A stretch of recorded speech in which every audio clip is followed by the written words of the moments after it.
अस्सलामु अलैकुम व रहमतुल्लाहि व बरकातुहू।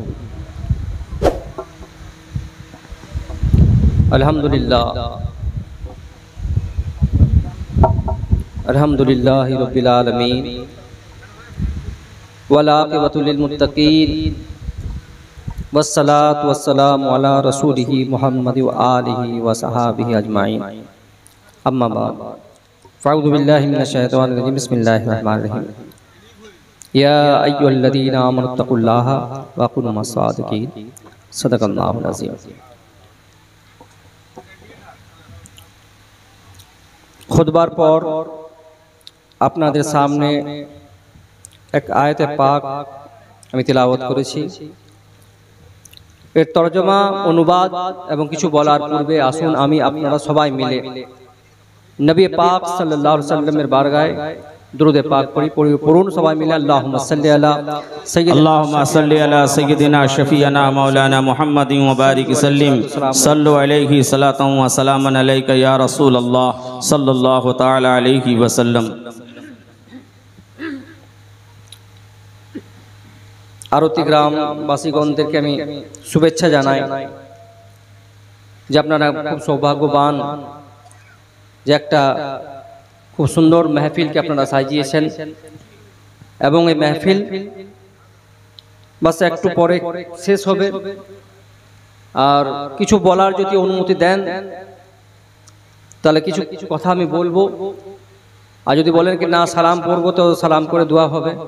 যেটা বলবেন আপনারা বলুন ইনশাআল্লাহ। না বলুন, শোনার জন্য আমরা বসে আছি। খুব সংক্ষিপ্ত বলবো কারণ রাত। জি জি জি, বেশি বলার সময়ও নেই আর শোনার আপনাদেরও আগ্রহটা আমি দেখতে পাচ্ছি না, কারণ যত রাত হবে ঘুম আসবে, আর ঘুম এলে যা বলবো হয়তো হয়তো এক কান দিয়ে ঢুকবে এক দিয়ে বেরোবে।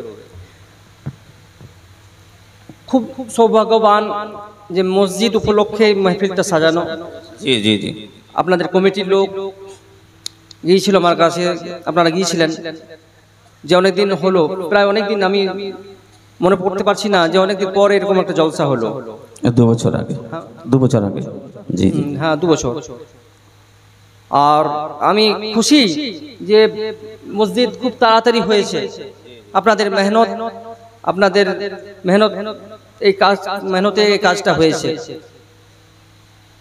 আর এর আগে আমার ওয়ালিদে মুহতারাম হুজুর রাইসুল আবেদিন সৈয়দ নুরুল হোসেন বুখারীর মানকাবাত আপনারা শুনছিলেন, মনে আছে তো ওনাকে? এই জন্য এই মসজিদ বুনিয়াদ যখন হয় তখন উনি এসেছিলেন, ওনার হাতে সুবহানাল্লাহ সুবহানাল্লাহ, ওনার হাতে এই মসজিদ বুনিয়াদ। জি জি জি, ওনার রূহ মুবারক অবশ্যই খুশি হবে জি যে আপনারা এত বড় খুব সুন্দর মসজিদ আপনারা করেছেন, মাশাআল্লাহ। আসুন আমি কোরআন পাকের তরজমাটা করে দিই, অনুবাদটা করে দিই। আল্লাহ তাবারক ওয়া তাআলা কোরআনে মাজিদের মধ্যে ইরশাদ করেছেন, এ ঈমানদার ব্যক্তিগণ আল্লাহকে ভয় করো এবং সত্যবাদীদের সাথে হয়ে যাও। জি, এতে অনেক কিছু বলার ছিল, কিন্তু আপনাদের ইমাম সাহেব একটু কিছু কথা বলার জন্য বললেন, তো সেটাই আমি আগে বলি। মসজিদ হয়ে গেছে, খুব সুন্দর কথা, কিন্তু মসজিদ পাথর বসান, প্লেট বসান, রং খুবসুরত সাজান, খুবই সুন্দর কাজ, কিন্তু আসল যে সৌন্দর্য মসজিদের, ও যে সৌন্দর্যটা কি জানেন? মুসাল্লি, নামাজি। যতক্ষণ পর্যন্ত আপনারা মসজিদে না আসবেন মসজিদ সৌন্দর্য হবে না, সুন্দর হবে না। বেশক আল্লাহর ঘর নিঃসন্দেহে সুন্দর, কিন্তু আসল সে সৌন্দর্য আসবে নামাজিদের মাধ্যমে। আপনারা আমাদের সব জায়গা আমি দেখছি যে এখানে যায়, আল্লাহর রহমতে অনেক জায়গা দৌড়া, সময় খুবই কম থাকে ঘরে থাকার, প্রায় মসজিদ আমি দেখি মসজিদ খুব সুন্দর করে দিয়েছেন, পাথর বসিয়েছেন, রং ঝকঝকে হয়ে গেছে, লাইট খুব সুন্দর, লেকিন যখন তাকিয়ে দেখি 10টা 15টা 20টা মুসাল্লি। গ্রাম যখন জিজ্ঞাসা করি কত গ্রাম লোক, কেউ বলে 200 গ্রামের লোক, 200 গ্রাম, এই 200টা ঘর, কেউ বলে 250 ঘর, কেউ বলে 300 ঘর। যদি এক একটা করে লোক যদি মসজিদে চলে আসে তো মসজিদে জায়গা হবে না। বেশক বেশক, আমার এই মুহূর্তে মনে পড়ছে না, এক আল্লাহর অনেক বড় বুজুর্গ বলে গেছেন, যেমন মসজিদে ভিড় জুম্মার দিনে হয়, সেই রকম ভিড় যদি ফজরের সময় হয়, জোহরের সময় হয়, আসরের সময় হয়, মাগরিবের সময় হয় বা ইশার সময় হয়, তাহলে মুসলমানদের যে দুর্গতি, যে অবস্থা, এই নামাজের মাধ্যমে দুর্গতি শেষ হয়ে যাবে, শেষ হয়ে যাবে। সুবহানাল্লাহ। তাহলে কত বড় কথা বলুন, মসজিদে নামাজ পড়তে আসুন, আল্লাহর ঘরকে আবাদ রাখুন, আল্লাহ তাবারক ওয়া তাআলা আপনার ঘরকে আবাদ রাখবে। আমি ওলিয়ায়ে কেরাম বুজুর্গানের দিনের একটা আয়াত নিয়ে কথা বলছিলাম, বাস আমি এইটাই নসিহত করে যাব যে আপনার নামাজ পড়ুন, নামাজকে ছাড়েন না। কোনো অবস্থাতে কারোর জন্য নামাজ মাফ নেই, চাহে নবী, চাহে ওলি, চাহে গস, চাহে কুতুব, চাহে যে কেউ বলতে পারে না যে আমার কাছে মুরিদ হয়ে যাও, আমি তোমার নামাজ মাফ করে দেবো। না না, এই কোনো পীর বা কোনো ওলি, কোনো বুজুর্গ বলতে পারে না। জি, আর বললেই কোরআনের খিলাফে কথা বলবে। জি, কত জায়গায় উলামায়ে কেরামদের এখন সেই টাইমটা নেই, কত জায়গায় কোরআনে আছে যে নামাজের জন্য আপনারা যে কোনো অবস্থাতে নামাজ পড়ুন। আমার ওয়ালিদে মুহতারাম হুজুর রাইসুল আবেদিনকে আমি দেখেছি, যে অবস্থা তুমি থাকতেন আল্লাহর বারগাহে সিজদা করতেন। যেমন যদি রাস্তায় যাচ্ছেন, সাইকেলে যাচ্ছেন, তো যদি সময় ঘড়ি থাকতো ওনার কাছে, ঘড়ি দেখে নিলেন সময়, এই গাড়ি দাঁড় করাও, সাইকেল দাঁড় করাও, নেমে ওই নামাজ পড়ছেন, আমি দেখেছি নিজে। আবার যদি আমাদের তখন খড়ের ঘর ছিল, এত কষ্ট, পানি পড়ছে খড়ের ঘরে, আমার ছোটতে মনে আছে ভালোভাবেই, একটা গামলা রাখা আছে, আর ওই গামলা রাখা আছে সাইডে, উনি বসে রাত 2টো কি 2:30 হবে জানি না, ঘুম ভেঙেছিল, সেই অবস্থাতে দেখছেন উনি নামাজ আদা করছেন, সেই অবস্থাতে নামাজ আদা করছেন। তো এইটা শুনুন, এটা হচ্ছে বুজুর্গানের দিনের তরিকা, এটা তরিকা। গৌসে আজম নামাজ পড়ে গেছেন, খাজা গরিব নওয়াজ নামাজ পড়ে গেছেন, আবার সমস্ত আল্লাহর ওলিগণ নামাজ পড়ে গেছেন।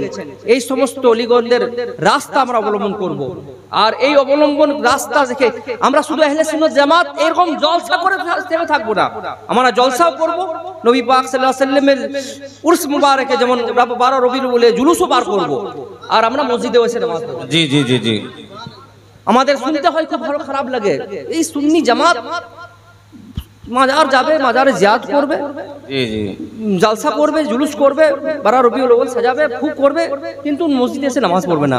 এটা শুনতে খারাপ লাগে। আহলে সুন্নাত ওয়াল জামাত নামাজ পড়বে না তো কে নামাজ পড়বে? কে পড়বে নামাজ? সুবহানাল্লাহ। আহলে সুন্নাত ওয়াল জামাতের দল আমরা, নামাজি, আমাদের গস নামাজি, আমাদের খাজা নামাজি, কুতুব নামাজি, আমাদের সমস্ত ওলিগণ নামাজি। নারায়ে তাকবীর, নারায়ে রিসালাত, মাসলাকে আলা হযরত সৈয়দ সাইফুল হাসান বুখারী সাহেব, নারায়ে তাকবীর, নারায়ে রিসালাত। আর নামাজ শুধুমাত্র আল্লাহর জন্য, জি, কাউকে দেখাবার জন্য নয়। আমরা যদি কাউকে দেখাবার জন্য নামাজ পড়ি, কিন্তু এটা আল্লাহ কবুল করবে না, কবুল করবে না। বেশক শুধু নামাজ কেন, সমস্ত ইবাদত, হজ বলুন, যাকাত বলুন, আপনি নামাজ বলুন, রোজা বলুন, লোককে দেখিয়ে নামাজ হয় না। একটা এই ইতে একটা ছোট্ট ওয়াকিয়া মনে পড়ে গেল, হযরতে রাবিয়া বসরি জি জি রহমতুল্লাহ আলাইহা, আল্লাহর ওলিয়া, মেয়ে ছেলে ছিলেন ওলিয়া। তো আল্লাহর ওলি বহুত বড়, ওনার মর্তবা অনেক। ये बसरी একটা বসরা এটা শহরের নাম, জি জি, বাগদাদ থেকে 600 কিলোমিটার দূরে। আমি যখন বাগদাদ শরীফ গিয়েছিলাম, আমার গ্রুপের লোক গিয়েছিল, তো আমি ওই সময় যেতে পারিনি, কারণ 612 সেই সময় খুব গরম পড়েছিল, জুন মাসের সময় ছিল, খুব গরম ছিল, যাওয়ার হিম্মত হলো না। তো আমার গ্রুপের লোক গিয়েছিল বসরা, ওই বাগদাদ থেকে 600 কিলোমিটার, 600-1200 কিলোমিটার। তো আমাদের গ্রুপের লোক গেল, আমি যাওয়া হলো না। ইনশাআল্লাহ আবার ইরাদা করেছি এই 11 শরীফে যাবার। আপনারা দোয়া করুন যেন যেতে পারি। গসে আজমের বারগাতে 11 শরীফ ওখানে করার ইচ্ছা আছে, তো এই 11 শরীফে যাওয়ার ইচ্ছা আছে, ইনশাআল্লাহ দোয়া করবেন। হযরত রাবিয়া বসরি রাদিয়াল্লাহু তাআলা আনহা রাহমাতুল্লাহ আলাইহা একবার চলে যাচ্ছেন, এক হাতে ওনার হাতে আগুন, এক হাতে পানি নিয়ে চলে যাচ্ছেন। লোক দেখে জিজ্ঞাসা করলো কে রাবিয়া বসরি, এ আপনার এক হাতে আগুন এবং এক হাতে পানি কেন, কি ব্যাপার? হযরত রাবিয়া বসরি রহমতুল্লাহ আলাইহা উনি বলছেন কি, আমি আমার হাতে এক হাতে দেখছেন না আগুন, এই আগুন দিয়ে আমি জান্নাতে আগুন লাগিয়ে দেব, জান্নাতকে আমি শেষ করে দেব, আর এক হাতে যে পানি আছে, পানি দিয়ে আমি দোজখের আগুনকে আমি বুঝিয়ে দেব। জিজ্ঞাসা করছে কেন? সবাই জিজ্ঞাসা করলো কি এর কারণ কি, যে আপনি জান্নাতকে বুঝিয়ে দিবেন, এই জান্নাতকে মিটিয়ে দিবেন আর দোজখকে মিটিয়ে দিবেন? কত সুন্দর একটা জবাব শুনুন। রাবিয়া বসরি বলছেন কি আমি সমস্ত আল্লাহর বান্দাগণকে দেখতে পাচ্ছি যখনই কোনো ইবাদত করছে জান্নাতের লোভে ইবাদত করছে আর দোজখের ভয়ে ইবাদত করছে। কেউ আল্লাহকে খুশি করার জন্য নয়, আল্লাহকে রাজি করার জন্য নয়। আমি চাইছি যে আগুন নিয়ে জান্নাতের ওয়াজুদ কি মিটিয়ে দিই, এই পানি দিয়ে দোজখের ওয়াজুদ কি মিটিয়ে দিই। এখন বান্দা দোজখ থাকবে না, জান্নাত থাকবে না। তখন যখন বান্দা নামাজ পড়বে, রোজা রাখবে, সমস্ত ইবাদত করবে, সে তখন আল্লাহর জন্য ইবাদত করবে। সুবহানাল্লাহ, সুবহানাল্লাহ, সে আল্লাহর জন্য ইবাদত করবে। তো কথাটা বলার উদ্দেশ্য এটাই কি ইবাদত করবেন জান্নাত পাওয়ার জন্য নয়, দোজখকে ভয়ের নয়। ইবাদত করুন আল্লাহ যাতে আমাদের সঙ্গে রাজি হয়, আল্লাহ যেন আমাদের উপর রাজি হয়, আল্লাহ যেন রাজি হয়। জি, যার কাছে যার জন্য আল্লাহ রাজি সে তো সব এই দুনিয়ার ধনী ব্যক্তি। আরে আল্লাহর সমস্ত ওলিগণ আল্লাহকে রাজি করেছেন, নবীকে রাজি করেছেন।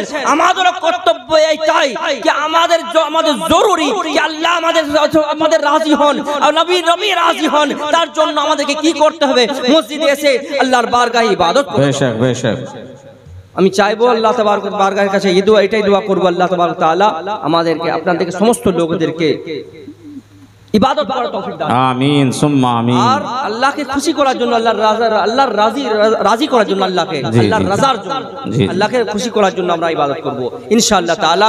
আপনারা যারা বেনামাজি আছেন নামাজ পড়তে শুরু করুন। দেখুন ঘরে সমস্ত দুঃখ কষ্ট দূর হয়ে যাবে, নামাজের মধ্যে সবকিছু পেয়ে যাবে। আর জানেন ওই নামাজের মধ্যে আল্লাহর সঙ্গে কুরবত কখন হাসিল হয় বেশি, সব থেকে বেশি কখন হয়? সাজদার হালতে। সাজদার মাধ্যমে আল্লাহর কুরবত হাসিল হয়, আল্লাহর নৈকট্য লাভ করে। তো আপনি বলুন যখন আপনি আল্লাহর নিকটে হয়ে যাবেন, কুরবত আপনার হাসিল হয়ে যাবে, আর যে কাছে থাকবে তার দোয়া তো সবচেয়ে প্রথম আগে কবুল হবে না। যখন আপনি দোয়া করবেন তখন আপনাকে কারোর কাছে যাওয়ারই দরকার হবে না। আপনি কোনো পীর মুর্শিদের কাছে যাওয়া দেবেন, পীর মুর্শিদের মহব্বত রাখবেন, কিন্তু আপনি যখন নিজে দোয়া করবেন নামাজের মাধ্যমে সে দোয়া আল্লাহ তাবারক ওয়া তাআলা কবুল করবেন। আমি সমস্ত লোকেদের আরেকবার শুভেচ্ছা জানাই। আর খুব বড় ভালো প্রোগ্রাম আজকে হলো। যারা এসেছিলেন তারা চলে গিয়েছিলেন, অনেকে যারা আছেন সৌভাগ্যবান তারা দোয়াতে শামিল হবেন। দোয়াতে শামিল হওয়া জরুরি।